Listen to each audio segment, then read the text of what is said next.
ਢੂੰਡੇਂਦੀਏ ਸੁਹਾਗ ਕੋ, ਤਉ ਤਨ ਕਾਈ ਕੋਰ।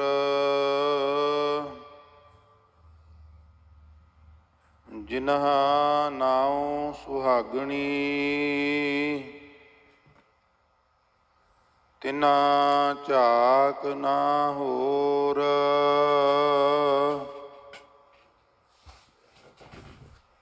ਢੂੰਡੇਂਦੀਏ ਸੁਹਾਗ ਕੋ,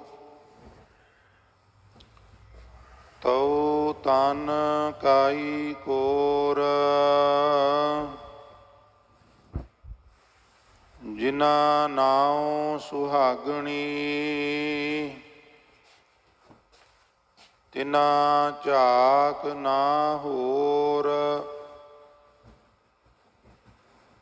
ਸਬਰ ਮੰਝ ਕਮਾਣ, ਏ ਸਬਰ ਕਾ ਨੀਹਣੋ। ਸਬਰ ਸੰਦਾ ਬਾਣ, ਅਖਾਲਕ ਖਤਾ ਨਾ ਕਰੀ। ਸਬਰ ਅੰਦਰ ਸਾਬਰੀ, ਤਨ ਏਵੈ ਜਾਲੇਣ। ਹੋਣ ਨਜ਼ੀਕ ਖੁਦਾਏ ਦੈ, ਭੇਤ ਨਾ ਕਿਸੈ ਦੇਣ।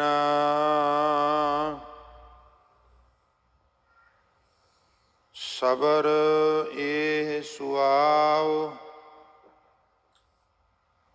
ਜੇ ਤੂੰ ਬੰਦਾ ਦ੍ਰਿੜ ਕਰਹਿ। ਵਧ ਥੀਵੈ ਦਰਿਆਉ, ਟੁੱਟ ਨਾ ਥੀਵੈ ਵਾਹੜਾ।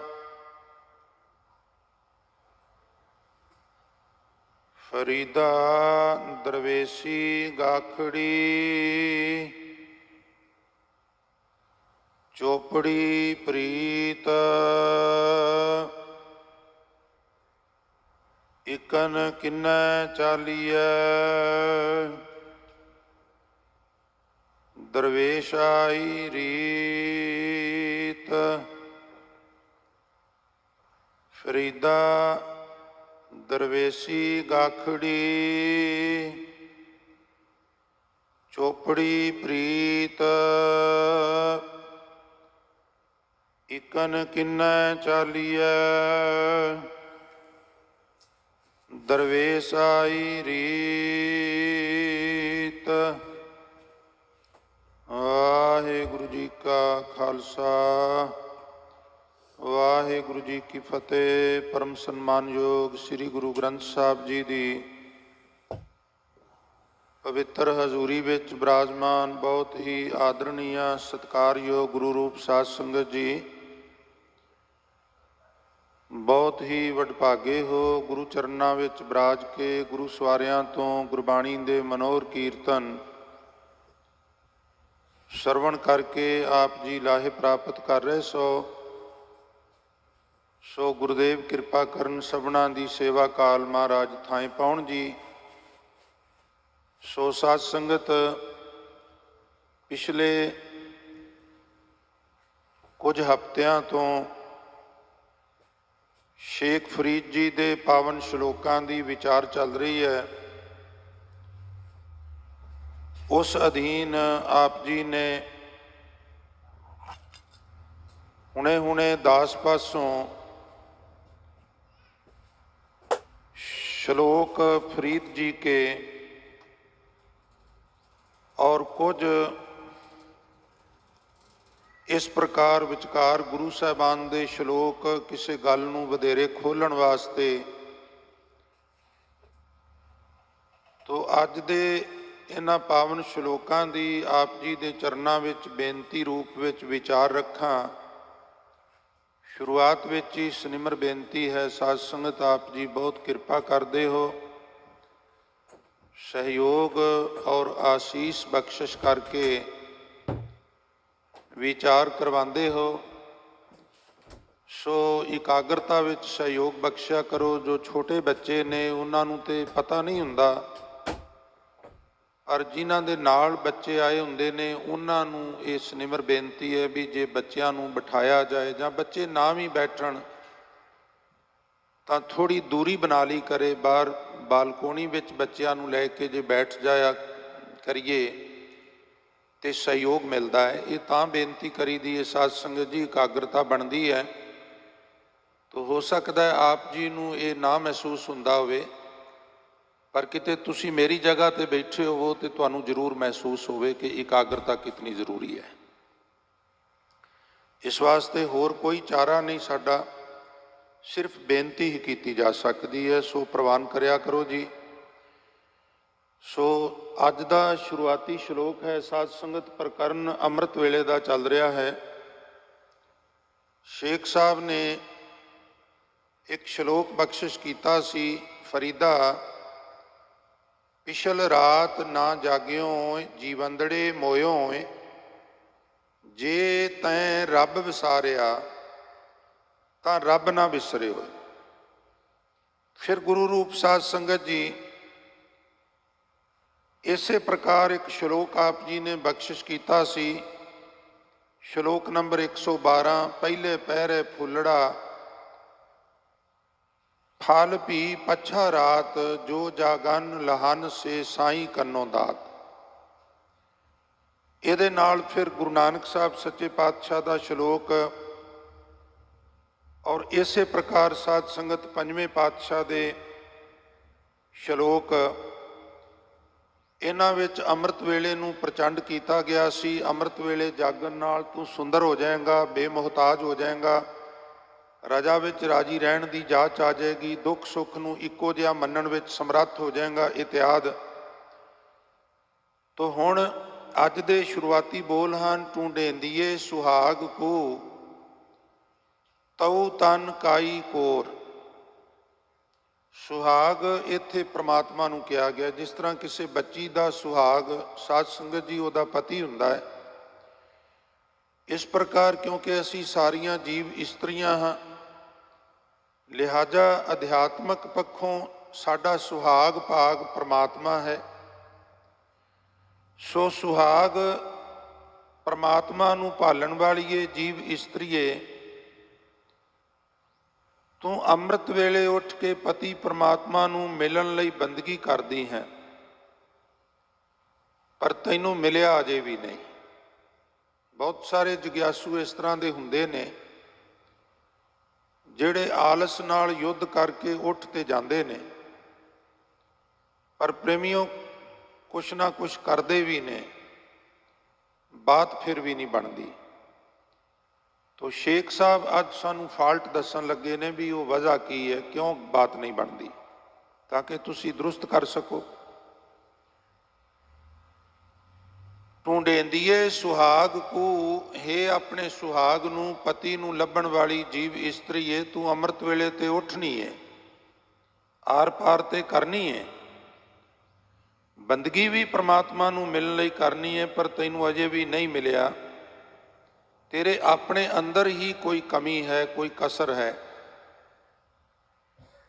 तऊ तन काई कोर, कोर कहंदे ने घाट नूं जां कसर नूं। तेरे विच ही कोई जरूर घाट है। अमृत वेले उठण दे बावजूद, बंदगी करन दे बावजूद भी जे उहदी कोई आउटपुट ना निकले, फिर जरूर सोचना चाहिए। हुण बंदा अच्छी खुराक लै रहा है, गिज़ा चंगी लै रहा है, मैन्यू डॉक्टर कोलों बनवाया है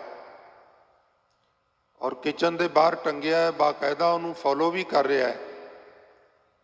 फर्क ना पवे तो दोबारा डॉक्टर नाल डिस्कस कर लेनी चाहिए है।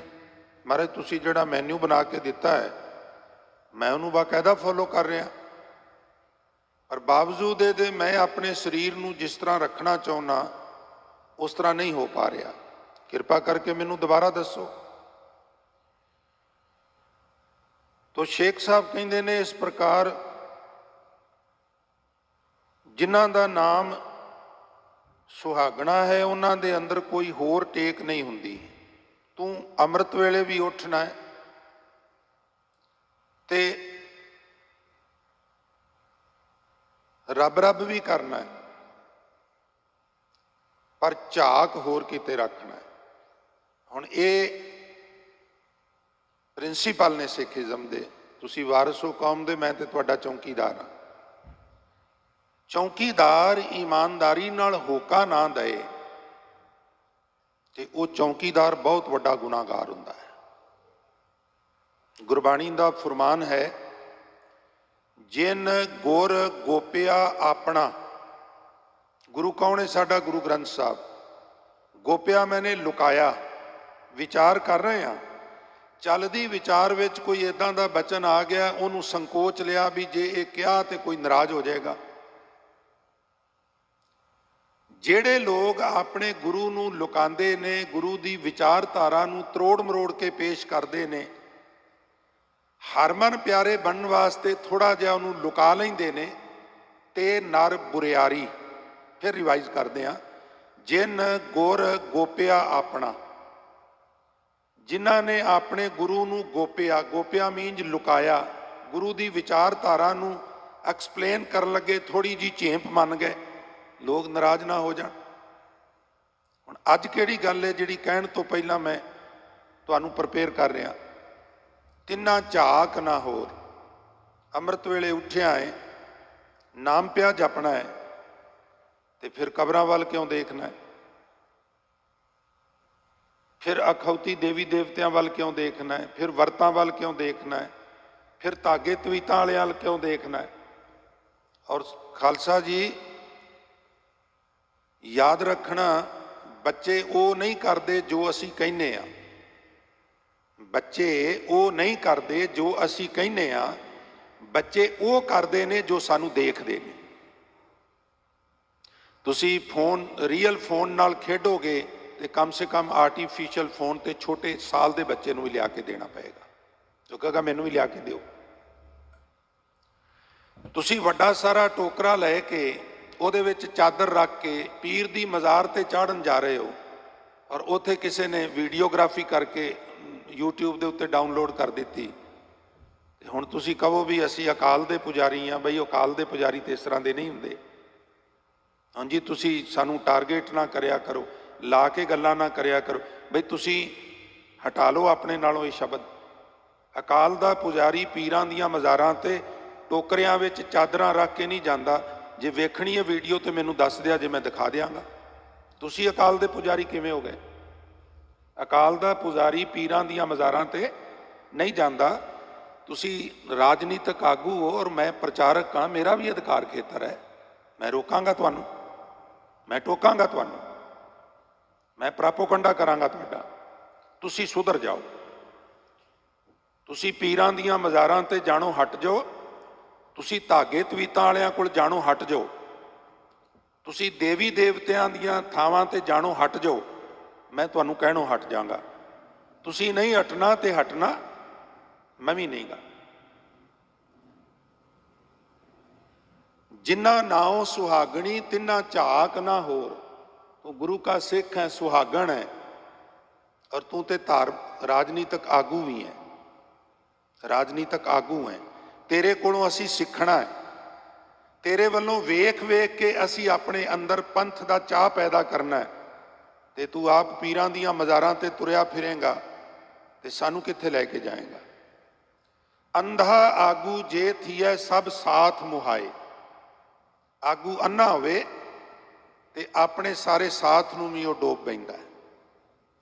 ਅੰਮ੍ਰਿਤ ਵੇਲੇ ਉੱਠ ਨਾਮ ਜਪ, ਪਰ ਆਸ ਇੱਕ ਵਿੱਚ ਲਿਆ। ਕਬੀਰ ਆਸ ਇੱਕ ਸਿਉ ਕੀਏ ਆਨ ਦੁਬਦਾ ਜਾਏ। ਤੇਰੇ ਅੰਦਰੋਂ ਹੋਰ ਦੁਬਦਾਵਾਂ। ਅਸੀਂ ਕਿਸੇ ਦੀ ਨਿੰਦਾ ਨਾ ਕਰੀਏ, ਆਲੋਚਨਾ ਨਾ ਕਰੀਏ, ਵਿਰੋਧ ਨਾ ਕਰੀਏ। ਮੁਬਾਰਕ ਹੈ।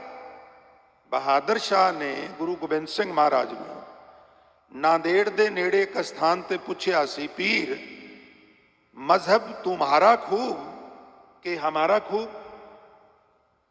ਤੇ ਹਜ਼ੂਰ ਹੱਸ ਕੇ ਕਹਿਣ ਲੱਗੇ, ਬਾਦਸ਼ਾਹ ਤੁਮਕੋ ਤੁਮਾਰਾ खूब, हमको हमारा खूब। ਇਹਦੇ ਵਿੱਚ ਹਰਜ ਕੀ ਹੈ? ਤੁਹਾਡਾ ਮਜ਼ਹਬ ਮਾੜਾ ਨਹੀਂ, ਪਰ ਸਾਡਾ ਮਜ਼ਹਬ ਵੀ ਬਹੁਤ ਚੰਗਾ। ਅਸੀਂ ਆਪਣੇ ਮਜ਼ਹਬ ਨੂੰ ਫੋਲੋ ਕਰਾਂਗੇ, ਤੁਸੀਂ ਆਪਣੇ ਮਜ਼ਹਬ ਨੂੰ ਫੋਲੋ ਕਰੋ, ਸਾਨੂੰ ਕੋਈ ਇਤਰਾਜ਼ ਨਹੀਂ। ਪਰ ਤੁਹਾਨੂੰ ਵੀ ਸਾਡੇ ਮਜ਼ਹਬ ਤੇ ਕੋਈ ਇਤਰਾਜ਼ ਨਹੀਂ ਹੋਣਾ ਚਾਹੀਦਾ। ਉਹ ਸੁਹਾਗਣ ਹੈ। ਔਰ ਜਿਹੜੀ ਦਰ ਦਰ ਤੇ ਤੁਰੀ ਫਿਰੇ, ਕਦੀ ਕਿਤੇ ਧਾਗੇ ਤਵੀਤਾਂ ਵਾਲਿਆਂ ਕੋਲ, ਕਦੀ ਕਿਤੇ, ਫਿਰ ਉਹ ਸੁਹਾਗਣ ਜੀਵ ਇਸਤਰੀ ਨਹੀਂ ਹੁੰਦੀ। ਇਹ ਮੈਂ ਬੇਨਤੀ ਕਰਦੇ ਹਾਂ।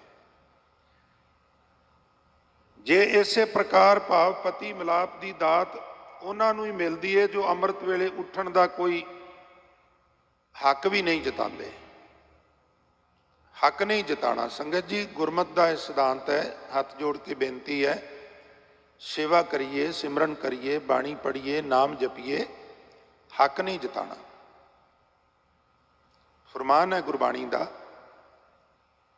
ਕਿ ਜਦੋਂ ਅਸੀਂ ਹੱਕ ਜਤਾਨੇ ਆ, ਹੱਕ ਜਤਾਉਣ ਵਾਲਾ ਰੰਕ ਬਣ ਜਾਂਦਾ ਹੈ, ਤਿਆਗ ਕਰਨ ਵਾਲਾ ਸਮਰਾਟ ਬਣ ਜਾਂਦਾ ਹੈ।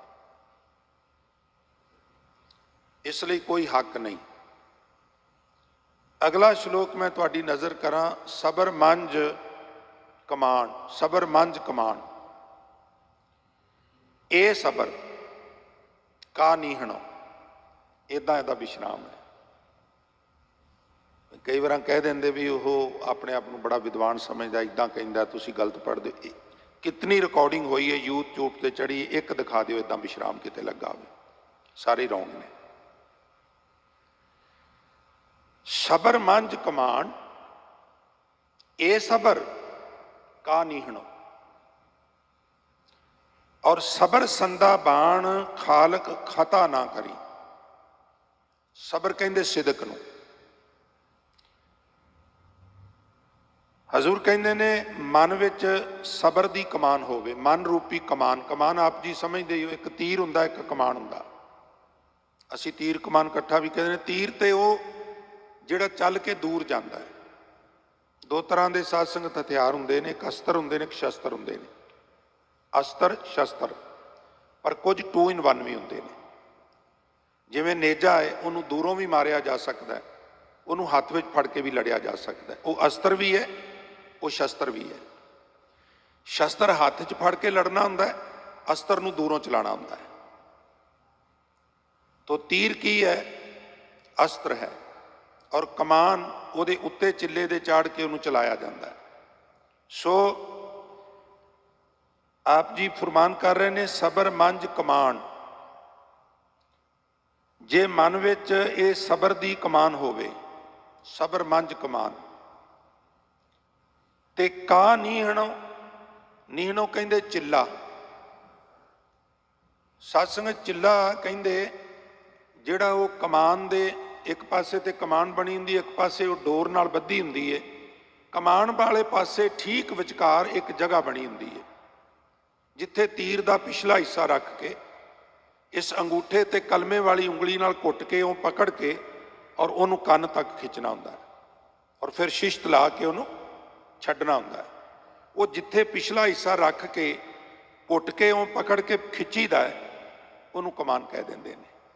ਤੀਰ, ਕਮਾਨ, ਚਿੱਲਾ, ਉਹ ਚਿੱਲਾ ਹੈ, ਉਤਨੀ ਕੁ ਜਗ੍ਹਾ। ਸਬਰ ਦਾ ਹੀ ਕਮਾਨ ਹੋਵੇ, ਸਬਰ ਦਾ ਹੀ ਚਿੱਲਾ ਹੋਵੇ, ਯਾਨੀ ਸਬਰ ਬੇਹਿਸਾਬ ਹੋਵੇ ਤੇਰੇ ਅੰਦਰ, ਸੰਤੋਖ ਹੋਵੇ, ਹਰ ਐਂਗਲ ਤੋਂ ਹੋਵੇ।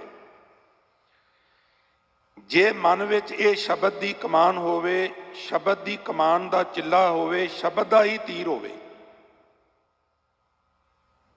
ਤੀਰ ਵੀ ਸਬਰ ਦਾ, ਚਿੱਲਾ ਵੀ ਸਬਰ ਦਾ, ਤੇ ਕਮਾਨ ਵੀ ਸਬਰ ਦੀ। ਸਬਰ, ਸੰਤੋਖ, ਤਾਂ ਪ੍ਰਮਾਤਮਾ ਇਸ ਦਾ ਨਿਸ਼ਾਨਾ ਖੁੰਝਣ ਨਹੀਂ ਦਿੰਦਾ। ਅੰਮ੍ਰਿਤ ਵੇਲੇ ਤੂੰ ਉੱਠ, ਅੰਮ੍ਰਿਤ ਵੇਲੇ ਉੱਠ ਕੇ ਨਾਮ ਜਪ। ਤੈਨੂੰ ਮਹੀਨਾ ਹੋ ਗਿਆ, 2 ਮਹੀਨੇ ਹੋ ਗਏ ਨੇ, ਸਾਲ ਹੋ ਗਿਆ, 2 ਸਾਲ ਹੋ ਗਏ ਨੇ, ਕਾਹਲਾ ਨਾ ਪਾਓ, ਸਬਰ ਕਰ। ਦੱਸਦਾ ਨਾ ਫਿਰ ਵੀ ਮੈਂ ਤੇ ਰੋਜ਼ ਉੱਠਣਾ ਵਾ, ਮੇਰੀ ਬਾਤ ਨਹੀਂ ਬਣੀ, ਪਤਾ ਨਹੀਂ ਕੀ ਹੋ ਗਿਆ। ਸਬਰ ਰੱਖ, ਮਿਲੇਗਾ। ਜਦੋਂ ਉਹਨੂੰ ਠੀਕ ਲੱਗੇਗਾ, ਤੂੰ ਪ੍ਰਵਾਨ ਚੜ ਜਾਏਗਾ, ਤੇਰਾ ਅੰਮ੍ਰਿਤ ਵੇਲੇ ਜਾਗਿਆ ਹੋਇਆ ਪ੍ਰਵਾਨ ਹੋ ਜਾਏਗਾ। ਸੰਤੋਖ ਰੱਖ, ਸਬਰ ਰੱਖ। ਤੋ ਸਾਰੇ ਸ਼ਲੋਕ ਵਿੱਚ ये उपदेश दिता भी अमृत वेले उठना, फिर उठ के बंदगी करनी बड़ी चंगी गल है, पर उहदे च एक गल होर जोड़ लै, वो है सिदक। काले नहीं पैना। भांडा धोए बैस धूप देवो, तो दूधै को जावो, दूध करम फुन सुरत समायन होए, निराश जमा। बड़ी ना तुसीं सुनिया मतलब की है? तुहाडे ते इत्थे बड़ा वधिया सिस्टम है, छोटे छोटे 4-4 लीटर के केन ने, वो बकायदा वो साफ सुथरा दुध हुंदा, उत्तों सील्ड हुंदा, विच उहदे थोड़ा बहुता कैमीकल पाया हुंदा भी, खराब भी उहदी वैलिडिटी लिखी है। साडे उत्थे इस तरह नहीं, अजे टावें शहरां नूं छड्ड के दुध ही आउंदे ने। हुण सवाणियां नूं बड़ा फिकर हुंदा है भी दुध ही आउण वाला है, तो उहदे आउण तो पहिलां दुध वाला बर्तन साफ कर लईए। एक दिन दुध फट गया सी, फिर किसी सियाणी ने आख्या भी इनू पहला धो मांज के फिर थोड़ा जिहा धुप्पे रख दिया कर, ताकि ये जिहड़े छोटे छोटे जीव ने जिहड़े इनू फटा देंदे ने वो खत्म हो जाण। शरीर रूपी भांडे नू चंगी तरह धोवो, मांजो ते धूप देवो, तो दूधै को जावो। अगली गल, दूध करम फुन सुरत समायन। दुध की है? ते साडे चंगे कर्म दुध ने, ते शब्द विच सुरत जोड़नी की है? वो जामन है, वो खट्टा है। ते अगली गल बड़े मैने रख दी है, होए निराश जमावो। दुध जमा दिता, अद्धे घंटे बाद कौला लैके पहुंच जाइए जी मैं दही खाना है, नहीं थोड़ा निराश हो, वेट कर, निराश थोड़ी वेट करो, सबर करो। दुध नूं दही बनाना होवे ते मेहनत भी करनी पैंदी है, थोड़ा जिहा संतोख भी करना पैंदा, पर जदों रब दी प्राप्ति उदों असीं काले पै जांदे हां। 5 दिन जपिया है, 6वें दिन मेरे सामने आके खड़ा हो जाए, नहीं वक्त आवेगा। इसलिए सबर बड़ा जरूरी है, संतोख बड़ा जरूरी, पेशेंस बहुत जरूरी है। इंतजार करो, सबर करो। सबर मंज कमान, ये सबर का नीहणो, सबर संदा बाण, खालक खता ना करी।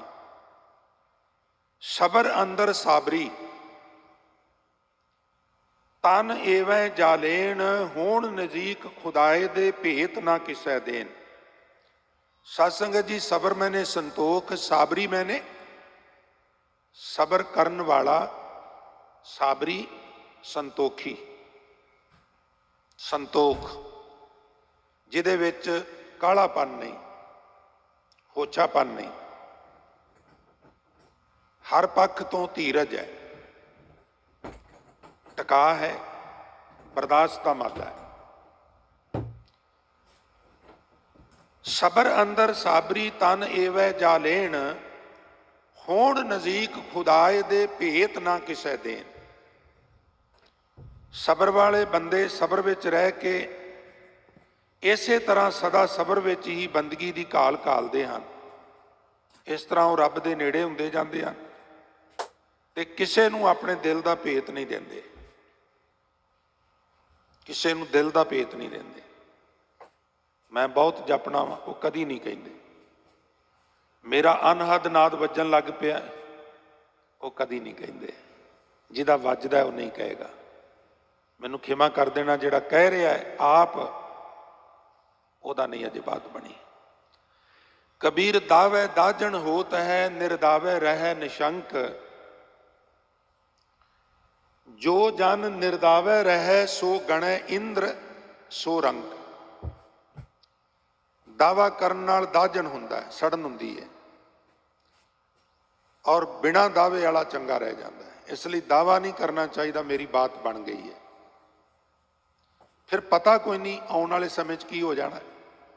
फकीर लंघ रहा सी गली चों, उन्होंने बेचारे नूं पता ही नहीं सी मैं गलत बाजार में आ गया, गलत बाजार में आ गया, पता ही नहीं सी। और ऊपर गणका खड़ी है, वेश्या खड़ी है, शरारत सुझी, फकीर दी दाढ़ी सी और थोड़ी लंबी सी, हेठों थोड़ी जी इस तरह कुटी हुई सी। उपरों मजाक करके कहन लगी भी फकीर ये जड़ी मेरे को कुत्ती है, यदी पूछ चंगी है कि तेरी दाढ़ी चंगी है।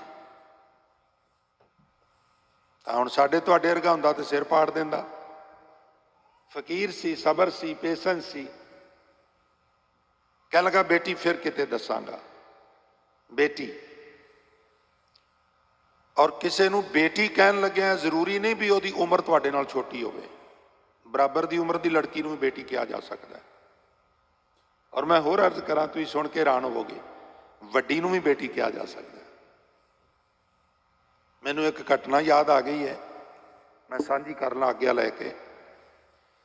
ਜੰਮੂ ਕਸ਼ਮੀਰ ਵਿੱਚ ਇੱਕ ਬਾਗ ਹੈ, ਉਹਨੂੰ ਸ਼ਾਲੀਮਾਰ ਬਾਗ ਕਹਿੰਦੇ ਨੇ। ਸ਼ਾਲੀਮਾਰ ਬਾਗ, ਉੱਥੇ ਜਹਾਂਗੀਰ ਦਾ ਕੈਂਪ ਲੱਗਾ ਸੀ। ਨੇੜੇ ਸ਼ਾਲੀਮਾਰ ਬਾਗ 'ਚ ਹੀ ਇੱਕ ਪਾਸੇ ਗੁਰੂ ਹਰਗੋਬਿੰਦ ਸਾਹਿਬ ਦਾ ਦਰਬਾਰ ਸੀ। ਸਵੇਰੇ ਦਰਬਾਰ ਲਗਾਉਂਦਾ ਸੀ ਜਹਾਂਗੀਰ, ਸ਼ਾਮ ਨੂੰ ਲਗਾਉਂਦਾ ਸੀ, ਵਿਚਕਾਰ ਸ਼ਿਕਾਰ ਖੇਡਣ ਚਲਾ ਜਾਂਦਾ ਸੀ, ਆਰਾਮ ਕਰਦਾ ਸੀ, ਇਸ਼ਰਤ ਕਰਦਾ ਸੀ। ਅਯਾਜ਼ ਸੀ ਨਾ, ਸ਼ਰਾਬੀ ਸੀ, ਬੜਾ ਅਵਲ ਦਰਜੇ ਦਾ ਸ਼ਰਾਬੀ ਸੀ। ਉਹਨੇ ਤੋਸ ਕੇ ਜਹਾਂਗੀਰੀ ਵਿੱਚ ਆਪ ਲਿਖਿਆ ਆਪਣੀ ਜੀਵਨੀ 'ਚ ਬਈ ਮੈਂ 5 ਸੇਰ ਪੱਕਾ ਸ਼ਰਾਬ ਰੋਜ਼ ਪੀ ਜਾਂਦਾ ਸੀ। 5 ਸੇਰ। ਸਾਡੇ ਤੇ ਅੰਗੂਠੇ ਤੇ ਡੁੱਲ ਜਾਏ ਤੇ ਅਸੀਂ ਡਿੱਗਦੇ ਫਿਰਨੇ ਆ। ਜਿੰਨਾ ਚਿਰ ਦਸੀਏ ਨਾ 5-7 ਨੂੰ ਸਬਰ ਨਹੀਂ ਆਉਂਦਾ ਵੀ ਅੱਜ ਛਿੱਟ ਲੱਗੀ ਹੈ। ਖੈਰ, ਇੱਕ ਦਿਨ ਨੂਰ ਜਹਾਂ ਕਹਿਣ ਲੱਗੀ ਆਪਣੇ ਪਤੀ ਜਹਾਂਗੀਰ ਨੂੰ ਵੀ ਤੁਸੀਂ ਤੇ ਹਿੰਦੁਸਤਾਨ ਦੇ ਬਾਦਸ਼ਾਹ ਜੇ, ਤੇ ਤੁਹਾਡੇ ਦਰਬਾਰ ਵਿੱਚ ਕੋਈ ਟਾਵਾਂ ਟੱਲਾ ਆਉਂਦਾ ਹੈ, ਪਰ ਗੁਰੂ ਹਰਗੋਬਿੰਦ ਸਾਹਿਬ ਦੇ ਦਰਬਾਰ ਵਿੱਚ ਮੱਥਾ ਟੇਕਣ ਦੀ ਵਾਰੀ ਨਹੀਂ ਆਉਂਦੀ। ਸਾਧ ਸੰਗਤ ਇਕਾਗਰਤਾ ਬਖਸ਼ਿਸ਼ ਕਰੋ, ਸਹਿਯੋਗ ਬਖਸ਼ੋ, ਇਸ ਨਿਮਰ ਬੇਨਤੀ ਹੈ। ਇੱਕ ਵਾਰੀ ਸਾਰੇ ਪਿਆਰ ਨਾਲ ਆਖੋ ਸਤਨਾਮ ਸ੍ਰੀ। ਤੁਹਾਡੇ ਦਰਬਾਰ ਵਿੱਚ ਤੇ ਕੋਈ ਟਾਵਾਂ ਟਾਵਾਂ ਆਉਂਦਾ, ਗੁਰੂ ਹਰਗੋਬਿੰਦ ਸਾਹਿਬ ਦੇ ਦਰਬਾਰ ਵਿੱਚ ਬਹੁਤ ਲੋਕ ਆਉਂਦੇ ਨੇ। ਉਹ ਕਹਿਣ ਲੱਗੇ ਗੁਰੂ ਨਾਨਕ ਦੀ ਗੱਦੀ ਹੈ, ਉਹਨਾਂ ਦੀ ਬੜੀ ਮਾਨਤਾ ਹੈ, ਲੋਕ ਉਹਨਾਂ 'ਚ ਵਿਸ਼ਵਾਸ ਰੱਖਦੇ ਨੇ, ਆਉਂਦੇ ਨੇ, ਮੈਂ ਤੇ ਬਾਦਸ਼ਾਹ ਵਾਂ। ਉਹ ਕਹਿੰਦੇ ਨੇ ਵੀ ਜੇ ਤੁਹਾਡੀ ਆਗਿਆ ਹੋਵੇ ਤੇ ਮੈਂ ਵੀ ਗੁਰੂ ਹਰਗੋਬਿੰਦ ਸਾਹਿਬ ਦੇ ਦਰਸ਼ਨ ਕਰਕੇ ਆਵਾਂ। ਜਹਾਂਗੀਰ ਨੇ ਆਗਿਆ ਦੇ ਦਿੱਤੀ। ਅੱਛਾ, ਮੈਂ ਥੋੜੀ ਜਿਹੀ ਇੱਕ ਅਰਜ਼ ਕਰਾਂ ਵੀ ਇਹ ਨੂਰ ਜਹਾਂ ਕੌਣ ਸੀ? ਆਪ ਜੀ ਨੂੰ ਪਤਾ ਹੋਵੇ ਤਾਂ ਮੁਬਾਰਕ ਹੈ। ਇਹਦਾ ਅਸਲ ਨਾਂ ਹੈ ਮੇਹਰੂ ਨਿਸ਼ਾ। ਮੇਹਰੂ ਨਿਸ਼ਾ। ਮੇਹਰੂ ਨਿਸ਼ਾ ਜਹਾਂਗੀਰ ਦੇ ਹੀ ਇੱਕ ਫੌਜੀ ਨਾਲ ਵਿਆਹੀ ਹੋਈ ਸੀ ਔਰ ਬੇਹੱਦ ਖੂਬ ਸ਼ਕਲ ਸੀ। ਪਹਿਲੇ ਦਿਨ ਜਿੱਦਣ ਜਹਾਂਗੀਰ ਦੀ ਮੇਹਰੂ ਨਿਸ਼ਾ ਤੇ ਨਿਗਾਹ ਪਈ ਤੇ ਉਹਨੇ ਮਨ ਹੀ ਮਨ ਇਹ ਇਰਾਦਾ ਬਣਾ ਲਿਆ ਵੀ ਇਹ ਇਸਤਰੀ ਮੇਰੇ ਕੋਲ ਹੋਣੀ ਚਾਹੀਦੀ ਹੈ। ਔਰ ਫਿਰ ਉਸ ਫੌਜੀ ਦਾ ਇਹਨੇ ਆਪਣੇ ਹੱਥਾਂ ਨਾਲ ਕਤਲ ਕੀਤਾ। ਜੀ ਹਾਂ, ਮੈਂ ਪੂਰੇ ਹੋਸ਼ੋ ਹਵਾਸ 'ਚ। ਜਹਾਂਗੀਰ ਨੇ, ਸਲੀਮ ਨੇ ਉਸ ਫੌਜੀ ਦਾ ਕਤਲ ਕਰਕੇ ਉਸ 18-19 ਸਾਲ ਦੀ ਉਹਦੀ ਉਹ ਵਿਆਹੁਤਾ ਨੂੰ, ਮੇਹਰੂ ਨਿਸ਼ਾ ਜਿਹਦਾ ਨਾਂ ਸੀ, ਉਹਦੇ ਨਾਲ ਨਿਕਾਹ ਕੀਤਾ, ਉਹਨੂੰ ਆਪਣੀ ਬੇਗਮ ਬਣਾਇਆ ਔਰ ਉਹਦਾ ਨਾਮ ਰੱਖਿਆ ਨੂਰ ਜਹਾਂ। 1591 'ਚ ਇਹਦਾ ਜਨਮ ਹੋਇਆ ਸੀ ਤੇ 1595 'ਚ ਗੁਰੂ ਹਰਗੋਬਿੰਦ ਸਾਹਿਬ ਦਾ ਪ੍ਰਕਾਸ਼ ਹੋਇਆ ਸੀ। ਮਹਾਰਾਜ ਨਾਲੋਂ 5 ਸਾਲ ਵੱਡੀ ਸੀ। ਕਹਿਣ ਲੱਗੀ ਤੁਹਾਡੀ ਆਗਿਆ ਹੋਵੇ ਤੇ ਮੈਂ ਦਰਸ਼ਨ ਕਰਾਵਾਂ। ਜਹਾਂਗੀਰ ਕਹਿਣ ਲੱਗਾ ਕਰਿਆ। ਜਿਸ ਵੇਲੇ ਆਈ ਤੇ ਸੰਗਤ ਜੀ 20 ਬਾਂਦੀਆਂ ਨੇ ਉਹਦਾ ਲਹਿੰਗਾ ਚੁੱਕਿਆ ਹੋਇਆ ਸੀ, ਉੱਤੇ ਕਢਾਈ ਹੋਈ ਸੀ, ਬੜਾ ਭਾਰਾ ਸੀ, ਸੋਨੇ ਚਾਂਦੀ ਦਾ ਕੰਮ ਸੀ। ਵਿਆਹ ਵਾਲੀਆਂ ਕੁੜੀਆਂ ਹੁੰਦੀਆਂ 2-3 ਕੁੜੀਆਂ ਨੇ ਤੇ ਉਹਨਾਂ ਦਾ ਵੀ ਚੁੱਕਿਆ ਹੁੰਦਾ। 20 ਬਾਂਦੀਆਂ ਨੇ ਨੂਰ ਜਹਾਂ ਦਾ, ਮੇਹਰੂ ਨਿਸ਼ਾ ਦਾ ਲਹਿੰਗਾ ਚੁੱਕਿਆ ਹੋਇਆ ਸੀ। ਨਾਲ ਬੜਾ ਡਰਾਈ ਫਰੂਟ ਪਿਟਾਵਾਂ ਅੱਗੇ ਅੰਬਾਰ ਲਾ ਦਿੱਤੇ। ਮਹਾਰਾਜ ਦੇ ਸਨਮੁਖ ਖੜੀ ਹੋ ਕੇ ਨੇ ਅਰਦਾਸ ਕੀਤੀ, ਮੱਥਾ ਟੇਕਿਆ, ਨੇਤਰ ਖੋਲੇ ਤੇ ਸੱਚੇ ਪਾਤਸ਼ਾਹ ਨੇ ਪਹਿਲਾ ਬਚਨ ਪਤਾ ਕੀ ਕੀਤਾ? ਬੜੇ ਧਿਆਨ ਨਾਲ ਸੁਣਿਓ। ਨੂਰ ਜਹਾਂ ਸਾਹਮਣੇ ਹੈ, ਗੋਡਿਆਂ ਪਰਨੇ ਹੋ ਕੇ ਇਉਂ ਬੈਠੀ ਹੋਈ ਏ ਤੇ ਹਜ਼ੂਰ ਨੇ ਪਹਿਲਾ ਬਚਨ ਕੀਤਾ ਨੂਰ ਜਹਾਂ ਮੇਹਰੂ ਨਿਸ਼ਾ ਨੂੰ ਦੇਖ ਕੇ, ਬੇਟੀ ਇਤਨਾ ਸਮਾਂ ਤੂੰ ਸ਼ਿੰਗਾਰ ਵਿੱਚ ਲਗਾਇਆ, ਇਤਨੀ ਖੁਦਾ ਦੀ ਇਬਾਦਤ ਕਰ ਲੈਂਦੀ, ਤੇਰਾ ਭਲਾ ਹੋ ਜਾਂਦਾ। ਇਤਨਾ ਸਮਾਂ ਤੂੰ ਇਬਾਦਤ ਵਿੱਚ ਲਗਾਇਆ, ਖਿਮਾ ਕਰਨਾ, ਸ਼ਿੰਗਾਰ ਵਿੱਚ ਲਗਾਇਆ, ਇਬਾਦਤ ਕਰ ਲੈਂਦੀ। ਆਪਣੇ ਤੋਂ 5 ਸਾਲ ਵੱਡੀ ਨੂਰ ਜਹਾਂ ਨੂੰ ਗੁਰੂ ਹਰਗੋਬਿੰਦ ਸਾਹਿਬ ਬੇਟੀ ਕਹਿ ਰਹੇ। ਔਰ ਅੱਜ ਸਾਡਾ ਇਹ ਹਾਲ ਹੈ, ਬੰਦੇ ਗੱਲਾਂ ਕਰਦੇ ਕਰਦੇ ਉਮਰ ਨੂੰ ਲੈ ਕੇ ਲੜ ਪਏ ਤੇ ਹੱਥੋਂ ਪਾਈ ਤੱਕ ਨੌਬਤ ਆ ਗਈ। ਮੈਂ ਕੀ ਹੋਇਆ ਹੈ? ਗੱਲ ਕਿੱਥੋਂ ਸ਼ੁਰੂ ਹੋਈ? ਕਹਿਣ ਲੱਗੇ ਇੱਥੋਂ ਸ਼ੁਰੂ ਹੋਈ ਹੈ। ਬੱਚੀ ਇਸਤਰੀ ਬਰਾਬਰ ਦੀ ਹੋਵੇ ਉਹਨੂੰ ਵੀ ਬੇਟੀ ਕਿਹਾ ਜਾ ਸਕਦਾ, ਵੱਡੀ ਹੋਵੇ ਉਹਨੂੰ ਵੀ ਬੇਟੀ ਕਿਹਾ ਜਾ ਸਕਦਾ, ਨੀਅਤ ਠੀਕ ਹੋਵੇ, ਕੋਈ ਹਰਜ ਵੀ ਨਹੀਂ। ਤਾਂ ਮੈਂ ਜਿਹੜੀ ਅਰਜ਼ ਕਰ ਰਿਹਾ ਸਾਂ, ਮੈਂ ਤੁਹਾਡੀ ਸੁਰਤ ਫਿਰ ਉਧਰ ਲਿਆਵਾਂ। ਸਬਰ ਵਾਲੇ ਬੰਦੇ ਸਬਰ ਵਿੱਚ ਰਹਿ ਕੇ ਇਸੇ ਤਰ੍ਹਾਂ ਸਦਾ ਸਬਰ ਵਿੱਚ ਹੀ ਬੰਦਗੀ ਦੀ ਘਾਲ ਘਾਲਦੇ ਨੇ। ਅੰਮ੍ਰਿਤ ਵੇਲੇ ਉੱਠਦੇ ਨੇ ਤੇ ਉੱਠ ਕੇ ਬੰਦਗੀ ਕਰਦੇ ਨੇ, ਕਾਲੇ ਨਹੀਂ ਪੈਂਦੇ ਤੇ ਭੇਤ ਨਹੀਂ ਦਿੰਦੇ ਆਪਣਾ ਕਿਸੇ ਨੂੰ। ਇਹ ਨਹੀਂ ਕਹਿੰਦੇ ਵੀ ਅਸੀਂ ਬ੍ਰਹਮ ਗਿਆਨੀ ਬਣ ਗਏ। ਅਸੀਂ ਤੇ ਪੁੱਛਨੇ ਆ ਜੀ ਤੁਹਾਡਾ ਅਨਹਦ ਨਾਦ ਵੱਜਦਾ। ਸੱਚੇ ਪਾਤਸ਼ਾਹ ਕਹਿੰਦੇ ਭੇਤ ਨਾ ਕਿਸੇ ਦੇਣ। ਸੱਚੇ ਪਾਤਸ਼ਾਹ ਕਹਿੰਦੇ ਜਿਨ ਹਰ ਪਾਇਓ ਤਿਨੈ ਛਪਾਇਓ। ਇਹ ਕਹਿੰਦੇ ਵੀ ਜੇ ਤੁਸੀਂ ਮੂੰਹੋਂ ਕਹੋਗੇ ਵੱਜਦਾ ਤੇ ਅਸੀਂ ਮੰਨਾਂਗੇ, ਨਹੀਂ ਅਸੀਂ ਸਮਝਾਂਗੇ ਅਜੇ ਤੁਹਾਡੀ ਕੋਈ ਬਾਤ ਹੀ ਨਹੀਂ ਬਣੀ। ਸਵਾਲ ਹੀ ਗਲਤ ਹੈ। ਖੈਰ, ਅਗਲਾ ਸ਼ਲੋਕ, ਸਬਰ ਇਹ ਸੁਆਓ ਜੇ ਤੂੰ ਬੰਦਾ ਦ੍ਰਿੜ ਕਰੈ। ਸੁਆਓ ਕਹਿੰਦੇ ਨੇ ਸਵਾਰਥ ਨੂੰ, ਪ੍ਰਯੋਜਨ ਨੂੰ, ਜ਼ਿੰਦਗੀ ਦਾ ਨਿਸ਼ਾਨਾ। ਹੇ ਬੰਦੇ, ਇਹ ਸਬਰ ਹੀ ਜ਼ਿੰਦਗੀ ਦਾ ਅਸਲ ਨਿਸ਼ਾਨਾ ਹੈ। ਜੇ ਸਬਰ ਕਰਨਾ ਸਿੱਖ ਲਿਆ, ਸਮਝ ਲਓ ਜ਼ਿੰਦਗੀ ਜਿਉਣ ਦੀ ਜਾਚ ਆ ਗਈ ਹੈ। ਤੁਸੀਂ ਉਹ ਕਹਾਣੀ ਸੁਣੀ ਟੋਲਸਟਾਏ ਵਾਲੀ?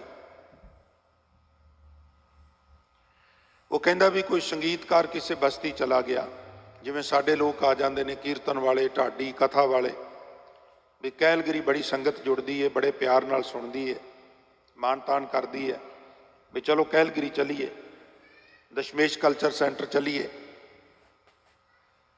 ਉਹਨੇ ਸੁਣਿਆ ਸੀ ਵੀ ਫਲਾਂ ਸ਼ਹਿਰ, ਫਲਾਂ ਐਵਨਿਊ ਦੇ ਲੋਕ ਜਿਹੜੇ ਨੇ ਬੜੇ ਇਲਮ ਦੋਸਤ ਨੇ, ਗੁਣ ਗਾਹਕ ਨੇ, ਸੰਗੀਤ ਪ੍ਰੇਮੀ ਨੇ, ਤੇ ਚੱਲਣਾ ਚਾਹੀਦਾ। ਉਹ ਪਹੁੰਚ ਗਿਆ। ਸਭ ਤੋਂ ਪਹਿਲਾ ਜਿਹੜਾ ਮਨੁੱਖ ਮਿਲਿਆ ਉਹਨੂੰ ਕਹਿਣ ਲੱਗਾ ਜੀ ਮੈਂ ਸੰਗੀਤਕਾਰ ਹਾਂ ਔਰ ਮੈਂ ਸੁਣਿਆ ਤੁਸੀਂ ਲੋਕ ਇਲਮ ਦੋਸਤ। ਉਹਨੇ ਕਿਹਾ ਵੀ ਬਿਲਕੁਲ ਠੀਕ ਸੁਣਿਆ। ਅਸੀਂ ਇੱਕ ਬਾਕਾਇਦਾ ਪਲੇਟਫਾਰਮ ਬਣਾਇਆ ਹੋਇਆ ਹੈ, ਪਰ ਸ਼ਰਤ ਇਹ ਹੈ ਵੀ ਉਸ ਪਲੇਟਫਾਰਮ ਤੇ ਚੜ੍ਹਨ ਤੋਂ ਪਹਿਲਾਂ ਨਗਰ ਦੇ ਮੁਖੀ ਕੋਲੋਂ ਆਗਿਆ ਲੈਣੀ ਪੈਂਦੀ ਹੈ। ਇਹ ਉਹ ਨਗਰ ਦਾ ਮੁਖੀ ਕੌਣ ਹੈ? ਉਹਨੇ ਕਿਹਾ ਸਾਹਮਣੇ ਘਰ ਹੈ, ਪਹੁੰਚ ਜਾਓ। ਪਹੁੰਚ ਗਿਆ। ਜੀ ਮੈਂ ਸੰਗੀਤਕਾਰ ਹਾਂ। ਉਹਨੇ ਕਿਹਾ ਜੀ ਜੀ ਆਇਆਂ, ਹੁਕਮ ਕਰੋ ਜੀ, ਮੈਂ ਆਪਣੀ ਪਰਫਾਰਮੈਂਸ ਤੁਹਾਡੇ ਸਾਹਮਣੇ, ਤੋ ਮੌਕਾ ਦਿਓ, ਸਮਾਂ ਦਿਓ। ਉਹਨੇ ਕਮਰਾ ਖੋਲ ਦਿੱਤਾ, ਭੋਜਨ ਪਾਣੀ ਛਕਾਇਆ। ਕਹਿਣ ਲੱਗੇ ਆਰਾਮ ਕਰੋ, ਦਰਅਸਲ ਸਾਡੇ ਲੋਕ ਤਮਾਮ ਕਿਰਤੀ ਨੇ, ਦਿਹਾੜੀ ਕਿਰਤ ਕਰਦੇ ਨੇ, ਕੰਮ ਕਰਦੇ ਨੇ, ਸ਼ਾਮ ਨੂੰ ਇਕੱਠੇ ਹੋਣਗੇ, ਨਹਾ ਧੋ ਕੇ ਰੈਡੀ ਹੋ ਕੇ ਅਸੀਂ ਇੱਕ ਪਲੇਟਫਾਰਮ ਬਣਾਇਆ, ਅਸੀਂ ਇਕੱਠੇ ਹੋ ਜਾਾਂਗੇ, ਤੁਸੀਂ ਫਲਾਂ ਵਕਤ ਉੱਥੇ ਪਹੁੰਚ ਜਾਣਾ। ਉਹ ਤਿਆਰ ਹੋ ਕੇ ਪਹੁੰਚ ਗਿਆ, ਲੋਕ ਵੀ ਆ ਗਏ, ਹਾਲ ਖਚਾ ਖਚ ਭਰ ਗਿਆ। ਕੋਈ ਯੂਰਪ ਦੀ ਕਹਾਣੀ, ਉੱਥੇ ਸਿਸਟਮੈਟਿਕਲੀ ਸਾਰਾ ਕੁਝ ਹੁੰਦਾ ਹੈ। ਉਹਨੇ ਆਪਣੀ ਪਰਫਾਰਮੈਂਸ ਆਪਣੀ ਅਦਾਕਾਰੀ ਸ਼ੁਰੂ ਕੀਤੀ, ਗਾਉਣਾ ਸ਼ੁਰੂ ਕੀਤਾ। ਔਰ ਜਿਵੇਂ ਹੀ ਪਹਿਲੀ ਗਜ਼ਲ, ਤਰਾਨਾ, ਠੁਮਰੀ, ਗੀਤ ਜੋ ਵੀ ਉਹਨੇ ਗਾਇਆ, ਉਹਨੇ ਸਮਾਪਤ ਕੀਤਾ ਨਾ, ਤੇ ਸਾਰੇ ਹਾਲ ਵਿੱਚੋਂ ਇੱਕ ਆਵਾਜ਼ ਆਈ ਕਿ ਵਨਸ ਮੋਰ, ਇੱਕ ਵਾਰ ਹੋਰ। ਹੁਣ ਮੈਂ ਤੁਹਾਨੂੰ ਕੋਈ ਕਥਾ ਸੁਣਾਵਾਂ ਤੇ ਅਗਲੇ ਦਿਨ ਸੰਗਤ ਕਵੇ ਜੀ ਗਿਆਨੀ ਜੀ ਜਿਹੜੀ ਕੱਲ ਕਥਾ ਸੁਣਾ ਕੇ ਗਏ ਉਹ ਦੁਬਾਰਾ ਸੁਣਾਓ, ਤੇ ਮੈਂ ਉਹਦਾ ਅਰਥ ਇਹ ਹੀ ਕੱਢਾਂਗਾ ਵੀ ਇਹਨਾਂ ਨੂੰ ਚੰਗੀ ਲੱਗੀ ਹੈ। ਉਹਨੇ ਰਤਾ ਕੋ ਹੋਰ ਸਾਹ ਉੱਪਰ ਰੱਖ ਕੇ, ਪੱਖਾ ਜ਼ਿਆਦਾ ਵਜਾ ਕੇ ਹੋਰ ਵਜਦ ਵਿੱਚ ਗਾਇਆ, ਫਿਰ ਸਮਾਪਤ ਕੀਤਾ। ਫਿਰ ਆਵਾਜ਼ ਆਈ ਵੀ ਵਨਸ ਮੋਰ, ਇੱਕ ਵਾਰ ਇਹੀ ਗਾ ਔਰ ਦੁਬਾਰਾ ਗਾ।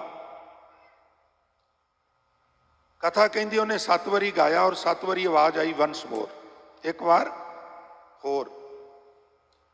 ਔਰ 7 ਵਾਰੀ ਗਾਉਣ ਤੋਂ ਬਾਅਦ ਹੱਥ ਜੋੜ ਕੇ ਕਹਿਣ ਲੱਗਾ ਭਰਾਵੋ ਤੁਹਾਡਾ ਬਹੁਤ ਸ਼ੁਕਰੀਆ, ਸਮਾਂ ਵੀ ਕਾਫੀ ਹੋ ਗਿਆ, ਤੁਸੀਂ ਕਿਰਤੀ ਲੋਕ ਹੋ, ਕੰਮ ਤੇ ਵੀ ਜਾਣਾ, ਔਰ ਆਖਰ ਮੈਂ ਵੀ ਇਨਸਾਨ ਆ, ਮੇਰਾ ਗਲਾ ਥੱਕ ਗਿਆ, ਹੁਣ ਹੋਰ ਨਹੀਂ ਗਾਇਆ ਜਾਂਦਾ, ਬਾਕੀ ਕੱਲ ਸਹੀ। ਬਾਕੀ ਜਿਹੜਾ ਤੁਸੀਂ ਲਾਈਕ ਕੀਤਾ ਮੈਨੂੰ, ਉਹਦੇ ਵਾਸਤੇ ਤੁਹਾਡਾ ਸਾਰਿਆਂ ਦਾ ਧੰਨਵਾਦ। ਸਾਰੇ ਹਾਲ ਚੋਂ ਆਵਾਜ਼ ਆਈ ਵੀ ਅਸੀਂ ਲਾਈਕ ਨਹੀਂ ਕੀਤਾ।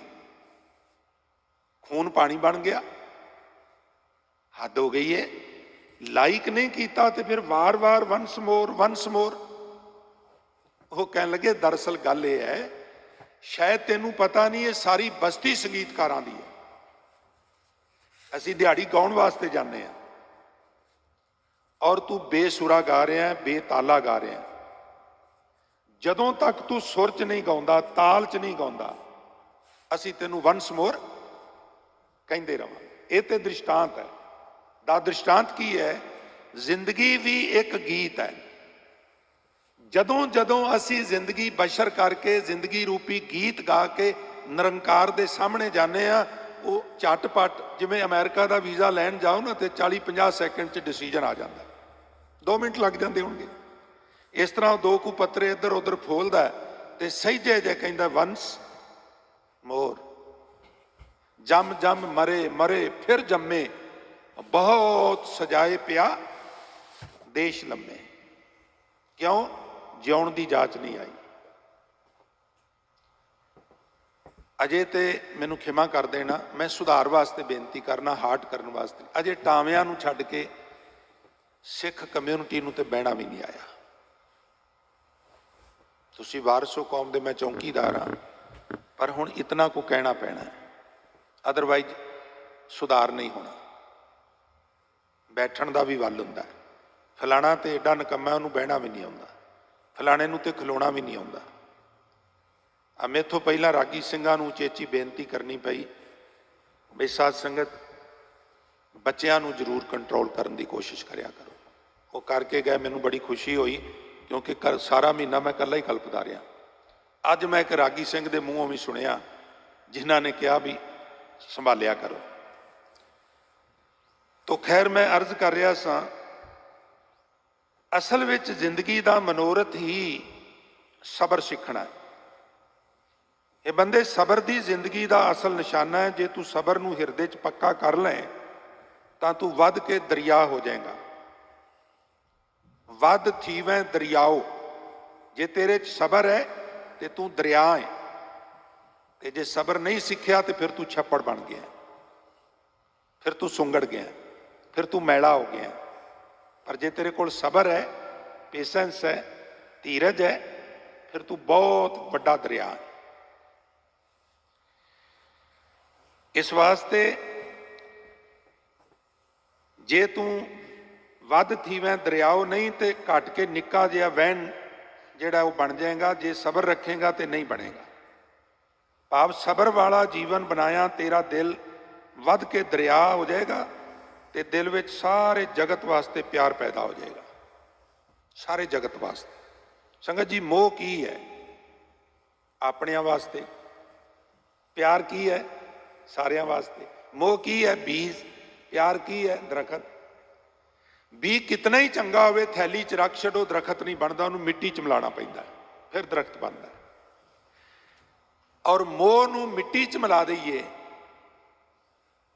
ਫਿਰ ਉਹਦੇ ਵਿੱਚੋਂ ਪ੍ਰੇਮ ਦਾ ਬੂਟਾ ਪੈਦਾ ਹੁੰਦਾ ਹੈ। ਫਿਰ ਕੀ ਹੁੰਦਾ? ਸਾਰਿਆਂ ਨਾਲ ਪਿਆਰ ਬਣ ਜਾਂਦਾ। ਫਿਰ ਮੇਰਾ ਤੇਰਾ ਮੁੱਕ ਜਾ। ਮੈਂ ਇੱਕ ਦਿਨ ਬੇਨਤੀ ਕੀਤੀ ਸੀ, ਘਰ ਨੂੰ ਅੱਗ ਲੱਗ ਗਈ, ਲੋਕ ਇਕੱਠੇ ਹੋ ਗਏ, ਗਲੀ ਵਿੱਚ ਭੀੜ ਲੱਗ ਗਈ, ਬੰਦਾ ਵੀ ਭੱਜਾ ਭੱਜਾ ਆਇਆ ਔਰ ਬੜਾ ਵਿਚਲਤ, ਬੁਝਾਓ ਅੱਗ, ਬੁਝਾਓ ਅੱਗ, ਛੇਤੀ ਬੁਝਾਓ, ਸਾਡੇ ਘਰ ਨੂੰ ਅੱਗ ਲੱਗ ਗਈ ਹੈ। ਅਸਲ 'ਚ ਇਹਦੇ ਲੜਕੇ ਦਾ ਘਰ ਸੀ। ਕੋਲ ਖੜਾ ਸਿਆਣਾ ਬੰਦਾ ਕਹਿਣ ਲੱਗਾ, ਤੂੰ ਵਿਚਲਤ ਨਾ ਹੋ, ਇਹ ਤੇਰੇ ਮੁੰਡੇ ਨੇ ਘਰ ਕੱਲ ਦਾ ਵੇਚ ਦਿੱਤਾ ਹੈ। ਤੂੰ ਵਿਚਲਤ ਨਾ ਹੋ, ਤੇਰੇ ਮੁੰਡੇ ਨੇ ਘਰ ਕੱਲ ਦਾ ਵੇਚ ਦਿੱਤਾ ਹੈ। ਇੱਕਦਮ ਰਿਲੈਕਸ ਹੋ ਗਿਆ। ਜਿਹੜਾ ਕਹਿੰਦੇ ਛੇਤੀ ਬੁਝਾਓ ਛੇਤੀ, ਉਹ ਚੁੱਪ ਕਰ ਗਿਆ। ਇੰਨੀ ਦੇਰ ਨੂੰ ਲੜਕਾ ਆ ਗਿਆ, ਬਾਪੂ ਅੱਗ ਲੱਗੀ ਹੈ, ਬੁਝਾਉਂਦਾ ਕਿਉਂ ਨਹੀਂ? ਕਹਿੰਦਾ, ਪੁੱਤਰ ਮੈਨੂੰ ਪਤਾ ਤੂੰ ਕੱਲ ਦਾ ਵੇਚ ਦਿੱਤਾ। ਉਹ ਕਹਿੰਦਾ, ਬਾਪੂ ਕੱਲ ਗੱਲ ਹੀ ਹੋਈ ਹੈ, ਜੇ ਗੱਲ ਵਿਕਿਆ ਕੋ ਨਹੀਂ ਗਾ। ਫਿਰ ਪਰੇਸ਼ਾਨ ਹੋ ਗਿਆ। ਜੇ ਤੇਰਾ ਹੈ ਤੇ ਕੋਈ ਪਰੇਸ਼ਾਨੀ ਨਹੀਂ, ਜੇ ਮੇਰਾ ਹੈ ਤੇ ਪਰੇਸ਼ਾਨੀ ਹੈ। ਹਜ਼ੂਰ ਨੇ ਸਾਨੂੰ ਤੇਰੇ ਮੇਰੇ ਚੋਂ ਕੱਢਿਆ। ਜਬ ਲਗ ਮੇਰੀ ਮੇਰੀ ਕਰੈ, ਤਬ ਲਗ ਕਾਜ ਏਕ ਨਹੀਂ ਸਰੈ। जब मेरी मेरी मिट जाए, तब प्रभ काज सवारे। कबीर मेरा मुझ में किछ नहीं, जो किछ है सो तेरा, तेरा तुझको सौंपते क्या लग गया मेरा। ये भावना बन जाए साडी। फरीदा दरवेसी गाखड़ी चोपड़ी प्रीत, श्लोक तो असीं सुनने ही आ रोज, बड़े प्यार नाल सुनते हो, चंगा करते हो, पर अर्थां तो बिना गल नहीं बनती। फरीदा दरवेसी गाखड़ी, दरवेश बनना, फकीर बनना बहुत औखा, गाखड़ी औखा, आसान काम नहीं है, नामुमकिन तो नहीं पर एडा आसान भी नहीं। हाँ, वखावा करना आसान है। चोपड़ी प्रीत दे की अर्थ ने? वखावा करना, फकीरां वाले कपड़े पा लेने, फकीर अखवा लेना, अपने आप को खुद फकीर आखना, वो आसान है, शेख साहब कहते हैं। पर सच्ची मुच्ची फकीर बनना इतना आसान नहीं। हर वेले हांजी हांजी करते रहना, हांजी हांजी करते रहना, कोई तत्ता आवे, कोई ठंडा आवे, कोई किस तरह का आवे, हर एक नूं हाथी जो हाँ जी ठीक है जी, सतबचन जी ठीक है, भाई साहब जी बहुत धन्यवाद जी, जी आया नूं जी। इतना आसान नहीं है, नामुमकिन नहीं पर आसान भी नहीं। फरीदा दरवेशी गाखड़ी, ये फरीद दरवेशी करनी बहुत औखी है, चोपड़ी प्रीत वखावा करना बहुत सौखा है। वखावा कर लेना फकीरां वाला औखा नहीं, दरवेश बनना औखा है। गुर पीरां की चाकरी महा करड़ी सुख सार, गुरु पीरां की चाकरी करनी बड़ी करड़ी है, पर इहदे विचों बेअंत सुख प्राप्त होंदे ने। इसलिए फरीदा दरवेशी गाखड़ी, चोपड़ी प्रीत इकन किन्नै चालीए दरवेशाई रीत। फकीरां दी ये सबर वाली कार किसी विरले बंदे ने कमाई है, हर एक दे हिस्से नहीं आई है। इसलिए अमृत वेले उठना है तो उठ, नाम जप ते सबर कर। जे अजे नहीं भी बात बनी तो काला ना पाओ, लोगों को दसदा ना फिर मैं अमृत वेले उठना वा, अजे गल नहीं बनी। संतोख रख, जरूर गल बनेगी, क्योंकि वह सुभाव है प्रभ घालिया किसे का एक तिल ना गवाई। सो गुरमत विचारां लई जो समा निश्चित किया गया है वो विहाज गया है, लिहाजा मैं गुरमत विचारां नूं इत्थे संकोचन की आप जी तो आग्या चाहुंदा हाँ। सो होइयां बेअंत जो विचारां करदिआं मेथों त्रुटियां रहीआं ने, मिसटेक्स होइयां ने, उन्हां वास्ते मैं हार्दिक तौर पर आप जी तो खिमा दा जाचक हाँ। अंत गुरु फतेह की सांझ करते हुए आग्या बख्शो जी। वाहिगुरु जी का खालसा, वाहिगुरु जी की फतेह।